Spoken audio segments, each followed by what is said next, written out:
Thank you very much for submitting your film. Thank you very much for allowing us to show it here at our first ever festival. I mean, it's the first one. We had to be here. Tell us a little bit more about the film, if you can, please, for everybody at home. Sure. So The Last Tree is a story about a young boy of Nigerian descent who is fostered in Lincolnshire by a white foster parent.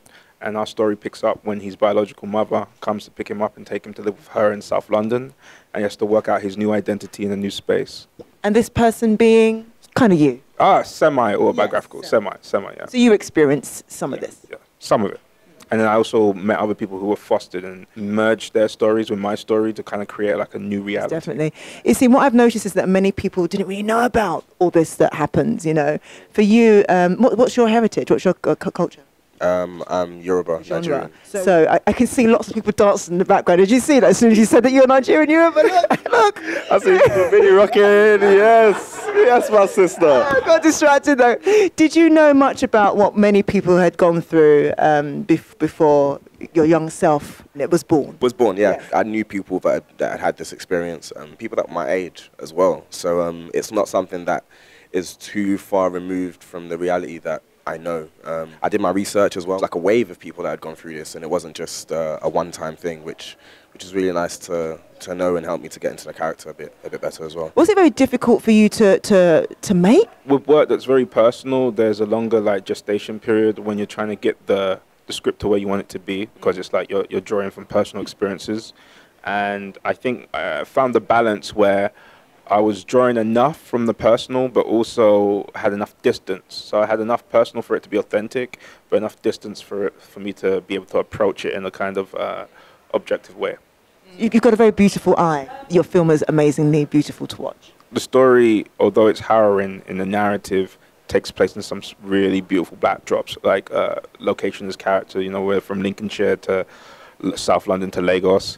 And I wanted to avoid just being kind of like brick grit territory and find the beauty in the kind of chaos. I feel that's true to life, you know. About the lighting and how you use that to create somewhat the brick grit, you know, in certain parts of London when Sam was, not giving the story away too much, but when he was visiting some people and the darkness, the redness, that you use a lot of red lighting, didn't you? Yeah, so the film unfolds, the language of the film unfolds from a singular perspective from our protagonist. So you're very much in his world, you're walking in his shoes, and that enabled us to be really experimental with the design of sound and imagery and really push what we were doing visually. We had this kind of concept still in our DP of ethereal days and dreamy nights, trying to reflect the grit of South London but the beauty of it at the same time. I wanted to render it in a way I hadn't seen it rendered before. Something I wanted to mention too that I noticed when watching the film, the gentleman that was trying to groom you. Oh, amazing. Yeah. You see, because when we talk about knife crime and everything, I think of somebody who's mean, who's menacing, even though he was mean and menacing, but there was a really, there was a nice part to him that made you want to kind of like him. I don't know, there was a part of him, the grooming was very clear, and it made me think about our current streets in London.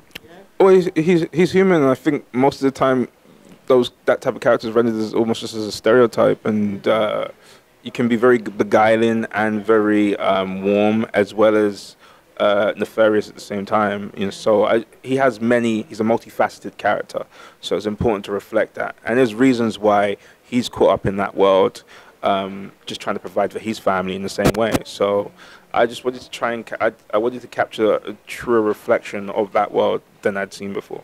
Were you going to say the same thing, or were you going to say? No. I mean, yeah, you know, characters are multifaceted, and you know, just echoing what Shola said, characters like that tend to be just stereotyped and become almost a caricature. Yeah. And I think Demi Ladipur did a great job bringing the character to life. Most definitely.